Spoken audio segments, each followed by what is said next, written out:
Hola, ¿cómo están? Bienvenidos a un nuevo video, ¡sí! Bueno, quiero recordarles a todos ustedes que por favor suscríbanse al canal de YouTube donde se suben estos videos y también que le hagan like o me gusta a la página de Facebook para que se vayan enterando de uno que otro pormenor con respecto a este proyecto que cada día parece que toma más empuje. Lento pero seguro. Y sí, cambié el ángulo de la cámara porque encuentro que este es mejor. Por lo menos prefiero que se me vea la cabeza de arriba para abajo, no sé. No sé cómo le hacía, pero bueno. Ok, empezamos. El día de hoy vamos a hablar de la guerra de independencia de los Estados Unidos. Cuando ustedes escuchan mencionar esta guerra, supongo que a la cabeza se le vienen imágenes como esta, por ejemplo. Sí, algo así. Bueno, ¿qué vamos a hablar con respecto a esta guerra? Vamos a contextualizar un poco para que vayan entendiendo algunos detalles cómo se fue dando esto, para después pasar a hablar de sus repercusiones. Y las repercusiones que vamos a hablar van en función de cómo se ven en ellas las influencias de la idea de la ilustración, las ideas de la ilustración. Algo que nosotros conversamos a detalle en el video número 34. Así que los invito a ver por si quieren más información sobre aquellas.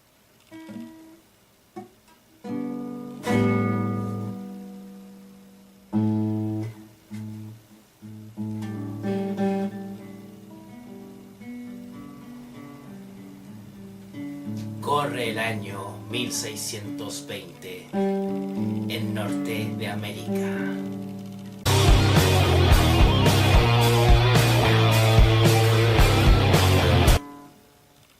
La verdad es que no sé tocar la guitarra, pero se me ocurrió que podía hacer algo genial para el video. Ya bueno, corre el año 1600, bueno, entre el año 1600 y 1620. Un pequeño grupúsculo de ingleses llegó en una embarcación. Bueno, en la embarcación vale decir que la mitad de ellos murió en el viaje por distintas enfermedades que se dan y otros pormenores, ¿ya? Llegaron al lugar, a ver, ¿a qué lugar llegaron?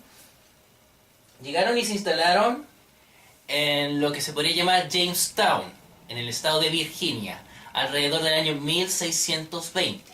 ¿Ya? Ellos eran protestantes, ¿ya? Y bueno, es de esta época todos esos mitos que existen con respecto al Thanksgiving o Día de Acción de Gracias que celebran los gringos. Si mal no recuerdo, el último jueves parece que es de cada noviembre. Pero de esta época nace ese mito del Día de Acción de Gracias. Ahora, como un dato extra, les cuento que en el norte de América, al igual que en Centroamérica o en Sudamérica, existían poblaciones aborígenes, autóctonas, ¿ya? Los ingleses nunca fueron capaces de conquistarlas. Fueron los estadounidenses los que terminaron asesinándolos y diezmándolos, en fin. Como no los pudieron conquistar, porque aparte que los indios, bueno, estos son los típicos indios que después en las películas ambientadas en el siglo XIX, tipo western, que salen con las plumas. Ya, no sé si sean esos mismos, pero la cosa es que estos grupos aborígenes que vienen en Norteamérica también fueron difíciles de conquistar porque preferían suicidarse antes de ser sometidos a los ingleses. Bueno, y como los ingleses necesitaban mucha mano de obra en el Nuevo Mundo, al igual que los españoles en Sudamérica, no hallaron nada mejor que traer negros, esclavos negros traídos desde África. Y es así como llegaron los afroamericanos a Estados Unidos y existen hasta el día de hoy que son descendientes de esas personas que fueron traídas en esos barcos o trata de esclavos, ¿sí? También llegaron los españoles y los holandeses al norte de América. Con el tiempo, a través de una que otra batalla, una que otra campaña, uno que otro acuerdo, de un montón de sinfín de cosas, se terminaron alejando de Norteamérica, dándole el paso solamente a los ingleses y a los franceses que también se instalaron en ella. Hacia el siglo XVIII existían 13 colonias en Norteamérica, 13 que contaban con el apoyo de la corona inglesa, que eran consideradas inglesas, en esta época incluso podemos decir británicas. ¿ya? Ya. Cada una por separado, cada una por sí sola con la corona, y esto es importante, por eso podemos entender, por este pequeño detalle, se puede entender el día de hoy que Estados Unidos sea un país federal, o un estado federal. Exactamente por eso. Bueno, no va a haber un video específico sobre la guerra de los 7 años, ¿no? Solamente va a ser mencionada en este video cuando hablemos de la Revolución Francesa para indicar lo siguiente. Los ingleses tuvieron una contienda contra los franceses, los ingleses le ganan a los franceses y los expulsan de Terranova. Y los ingleses se quedaron con esas tierras, ¿ya? Y bueno, aquí podemos pensar que es algo de sentido común. ¿Qué cosa? Bueno, la guerra produce desgaste material y humano. Ese desgaste provoca que la economía sea debilitada por completo, de manera descontrolada y muy difícil de recuperar, por lo menos en el corto plazo. Y obviamente, como la economía está debilitada, se tuvieron que crear acciones para arreglarla. Aquí pasa algo de perogrullo también. Hay pocos ingresos y muchos gastos. ¿Qué es lo que hay que hacer? Cuando uno gasta más o tiene muchos más gastos de los ingresos que tiene, hace dos cosas. O sube los ingresos o baja los gastos. Los ingleses optaron por lo primero, subir los ingresos. ¿Cómo suben los ingresos? Mira, el día de hoy hay tres formas, pero hay una de esas tres que se ocupó en esta ocasión, que fue la de crear y subir impuestos, que fue algo que se empezó a aplicar en las colonias de América porque los ingleses no necesitaron hacer para mejorar su maltrecha economía después de la guerra de los 7 años. Bueno, los ingleses crearon, el parlamento inglés, porque a todo esto tenemos que entender que esto funcionaba con la lógica de metrópolis-colonia. Inglaterra era la metrópolis y las colonias eran las colonias, valga la redundancia. Ya. Bueno, dicho esto, se inventó el parlamento inglés, aprobó el ley del timbre, la ley del impuesto al timbre, que era un impuesto sobre documentos que tenían un sello oficial. Es como lo que hoy día se paga en la notaría cuando el notario te da un timbrecito y una firma, es como una cosa así. Bueno, resulta que los colonos se opusieron enérgicamente porque ellos decían que cualquier impuesto que Inglaterra impusiera sobre ellos, aparte de los que ya existían, porque por ejemplo existían las actas de navegación, después les cuento qué, pero decían que cualquier impuesto que pongan sobre nosotros es una es una violación a nuestros derechos, a nuestra libertad. Como que ahí había como una especie de sensación de sentirse libres de los ingleses. No sé si antes de esta guerra, después de esta guerra, pero en ese momento ya había una sensación de ese momento. Bueno, la oposición enérgica de los colonos se basó en lo siguiente. Ellos tomaron la iniciativa de no comprar ningún producto que viniese importado desde Inglaterra, que no fuese nada producido ni manufacturado por ellos. Lo hicieron para hacer presión sobre Inglaterra para que no les dejaran ese impuesto. Inglaterra cedió a esa presión y lo acepta. Dice, ya que le quitamos este impuesto de encima. Ganaron los colonos, se impusieron sobre Inglaterra. Pero ¿ustedes creen que los ingleses se quedaron tranquilos? No. Esto acaba de comenzar. Porque después vino lo que se podría llamar un ministro de Hacienda de apellido Townshend. Y Townshend fue el que inventó las Townshend Acts. Las actas de Townshend. ¿Ya? ¿Y en qué consisten? Eran impuestos específicos a determinados productos. Impuestos al plomo, al vidrio, al té, a la pintura y al papel. Ya. O sea, ya, no el impuesto a los timbres. O sea, de un impuesto pasamos a crear otro. ¿Ya? ¿Qué pasó de nuevo? Lo que ya había pasado. O sea, los colonos nuevamente hicieron su posición, nuevamente dejaron de comprar productos manufacturados en Inglaterra, dejaron de importar cosas de Inglaterra, nuevamente existió esa presión. Y los ingleses nuevamente dieron su brazo a torcer. ¿Ya? ¿Y cómo lo hacen? Eliminan todos los impuestos específicos y solamente dejan el del té. Dejaron el impuesto del té, pero lo más divertido, ese impuesto lo dejaron, incluso lo bajaron un poquito los ingleses. Dijeron, ya, bajémoselo un poquito.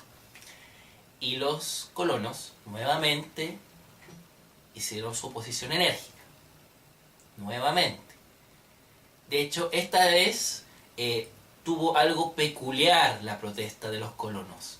Se disfrazaron de indios y en los puestos, en un puerto, no me acuerdo cuál, botaron todo un cargamento de té al mar.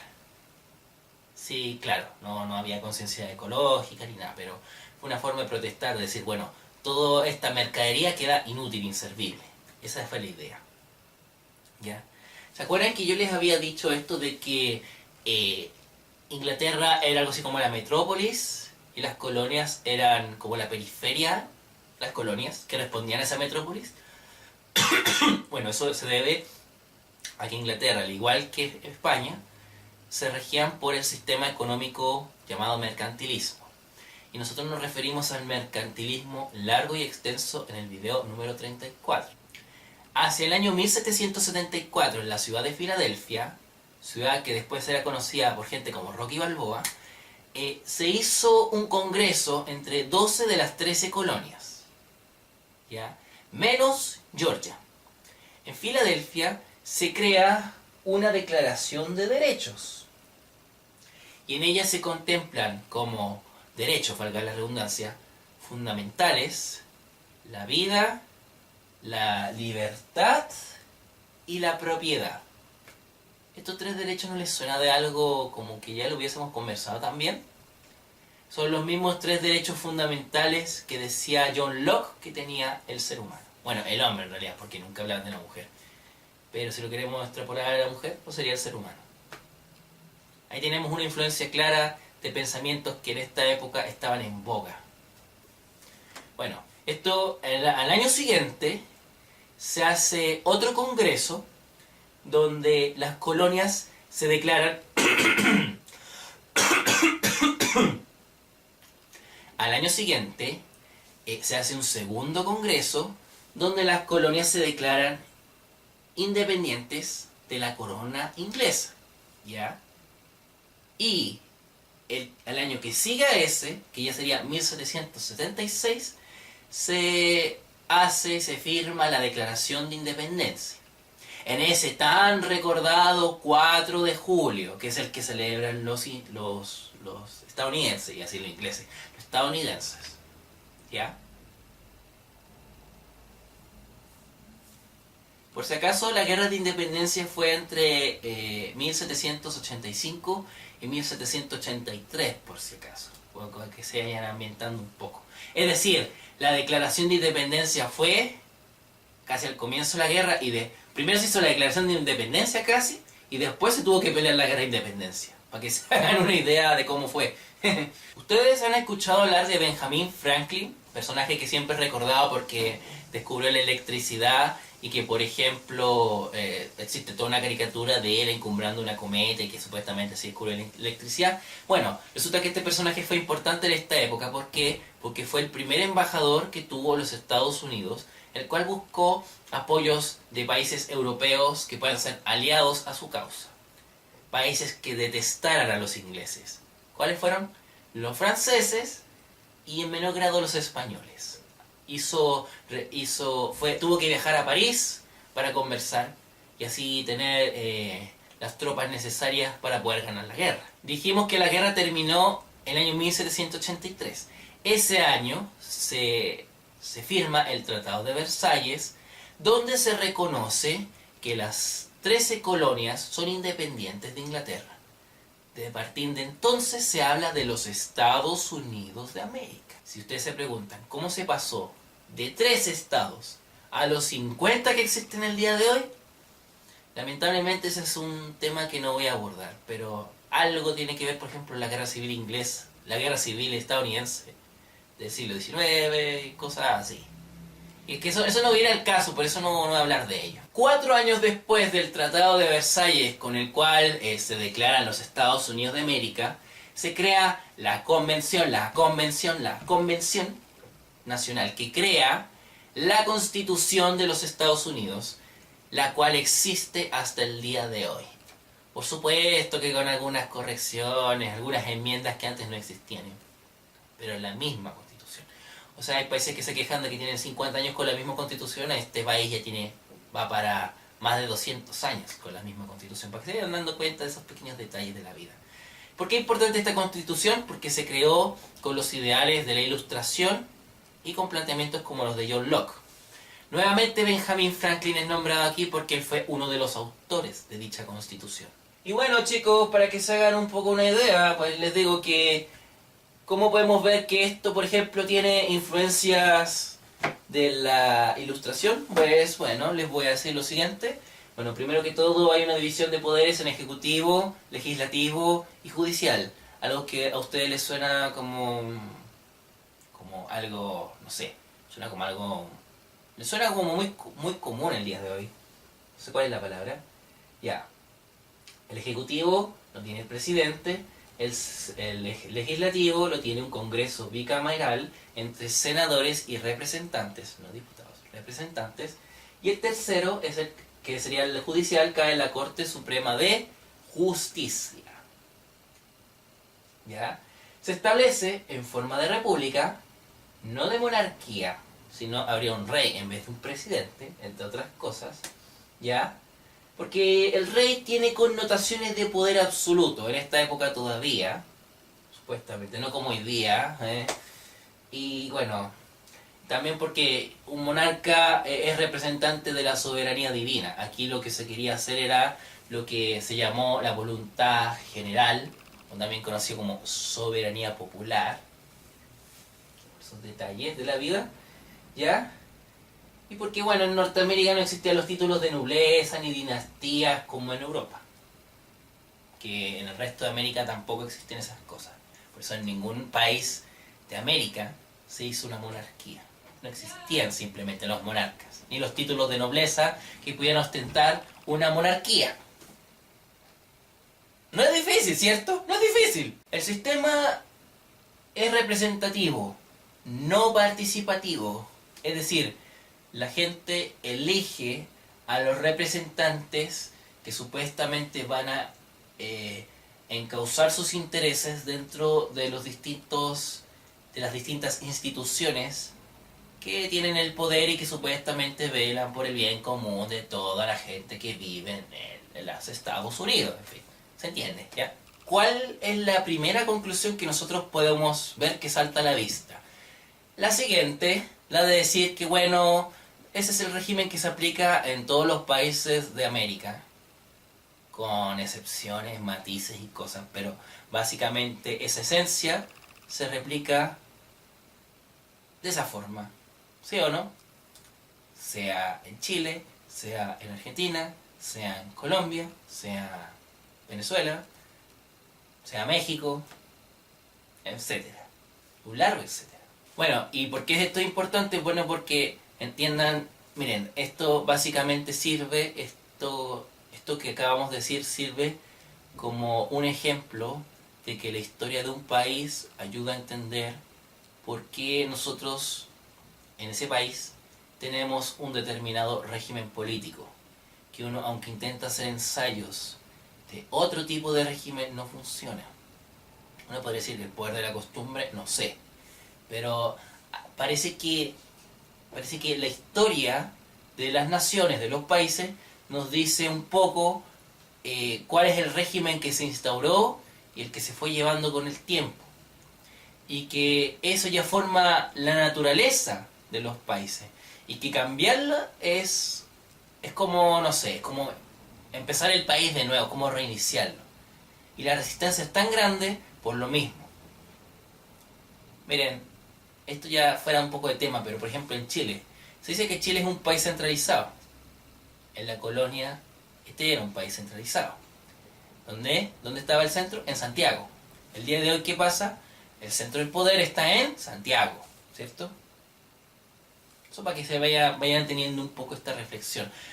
Estados Unidos, vuelvo a repetirlo, eran colonias, en un momento fueron colonias, cada una independiente, cada una por sí sola tenía el apoyo del rey y ninguna estaba por encima de otra.